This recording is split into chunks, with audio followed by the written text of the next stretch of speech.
Y bueno, está un poco relacionado, bastante relacionado con el tema de la vez pasada que me tocó exponer, era juzgar. Pero en este mensaje vamos a concentrarnos en juicio como la tarea que va a realizar este juez perfecto que conocemos, ¿no? Que es nuestro Señor, a quien Dios el Padre le ha dado todo juicio.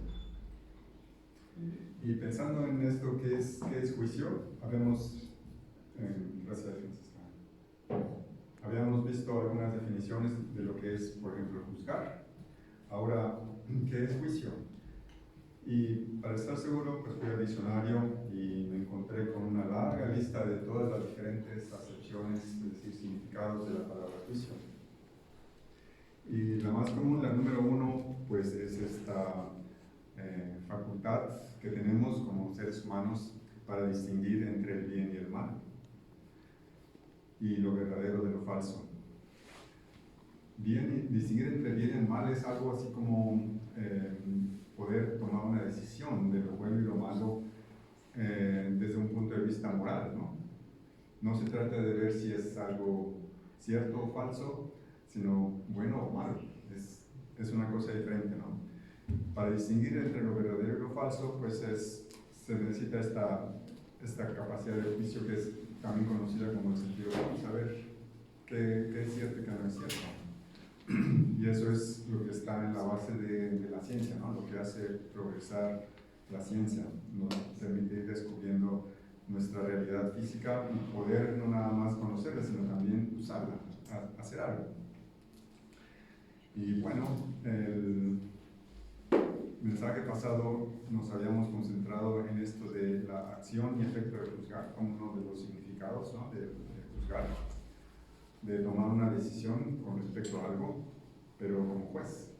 Y como nosotros tenemos esta capacidad para evaluar algo como bueno y malo, a veces usamos mal esta capacidad y nos ponemos a juzgar a quien no deberíamos de juzgar.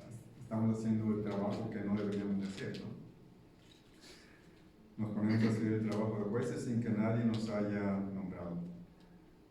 Pero no es este el tema de hoy, sino que hoy vamos a concentrarnos en esto, en esta acepción, que dice que juicio es el conocimiento de una causa en la cual el juez ha de pronunciar una sentencia. Así que vamos a hablar del juicio en el que Dios va a decir algo. Dios, como juez perfecto, va a dar una sentencia, va a tomar una decisión y va a haber una recompensa o va a haber un castigo. Por eso es que los juicios a veces son causa de un poco de temor. Y ese tipo de juicio por parte de Dios lo tenemos, como tenemos una cultura cristiana, por así decirlo, derivada de la tradición judío-cristiana, de la Biblia. El concepto de juicio, cuando hablamos y decimos juicio, a veces nos estamos refiriendo a este juicio universal que va a tener Dios, ¿no? Y de hecho, es una acepción de juicio. El juicio universal es a veces lo que tratamos de comunicar cuando decimos juicio. El juicio final, el juicio universal, nos estamos refiriendo a eso. Y bueno, en la Biblia no solo encontramos este juicio final, no es nada más un juicio el que Dios va a hacer. Encontramos varios juicios. Y juicio, así como el del juez que se sienta en un tribunal y escucha el caso y toma una decisión, da una sentencia, eso es el juicio, digamos, clásico que podríamos entender. Pero la Biblia menciona también otros juicios. Por ejemplo, le dice juicio cuando se trata de un castigo. Por ejemplo, cuando Israel fue destruida por los babilonios en el año 586 a.C., ¿no? Eso era un juicio y Dios le decía, voy a hacer juicios en ti. Y eso fue un castigo, básicamente. No hubo un análisis del caso y tomar una decisión, sino que simplemente fue un castigo, la ciudad fue arrasada y murió mucha gente. Pero no es esa la clase de juicios que vamos nosotros a ver ahora, de la que quisiera hablar, sino de otros juicios que también son importantes y en los que de una forma u otra vamos a participar.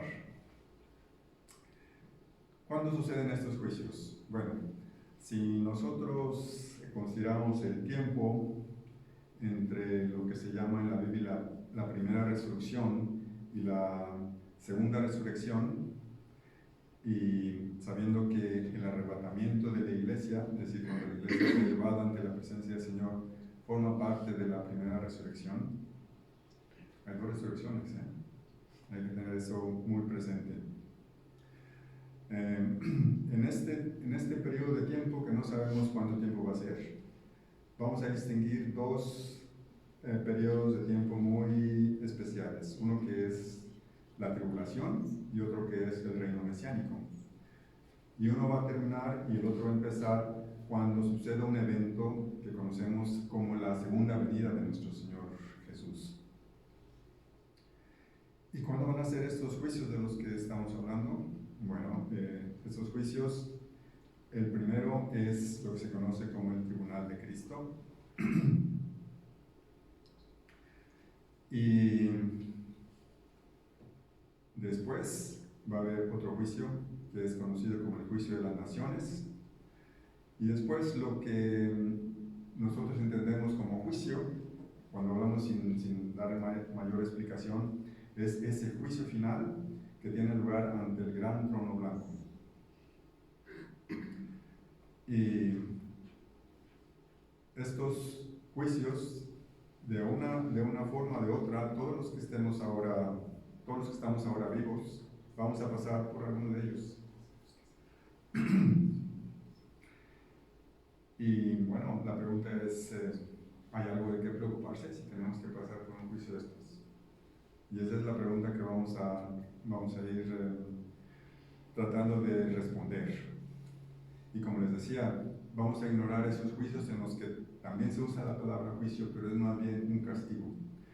Y el castigo de la destrucción de Jerusalén por Babilonia fue solo uno de esos juicios, ¿no? También sabemos que en el tiempo de la tribulación, el Señor va a poner a Israel en juicio y las 2/3 partes de la población de Israel van a morir. Y eso también lo llama el Señor juicio.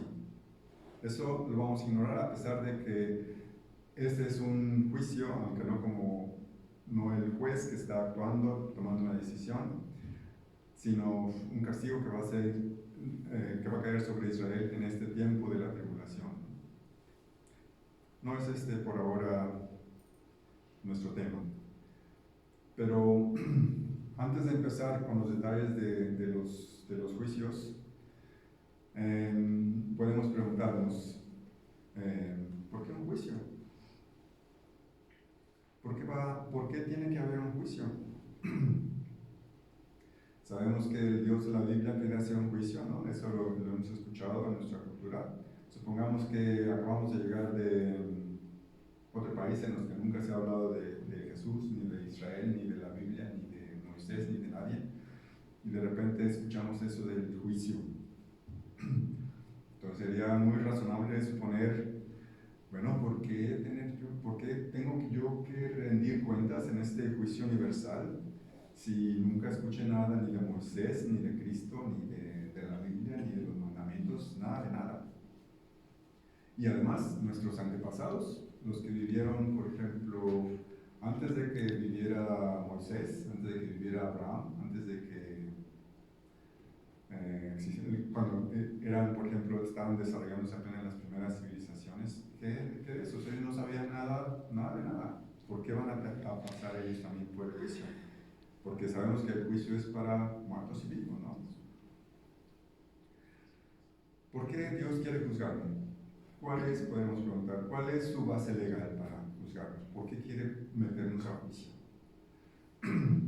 Bueno, la cosa es que Dios es nuestro creador y Él ha puesto sus leyes en nuestro corazón, nos dice la Biblia. ¿Cómo es esto? Bueno, eso también nos lo revela en la Biblia. En la carta a los Romanos, en el capítulo porque todos los que sin ley han pecado, sin ley también perecerán. Y todos los que bajo la ley han pecado, por la ley serán juzgados.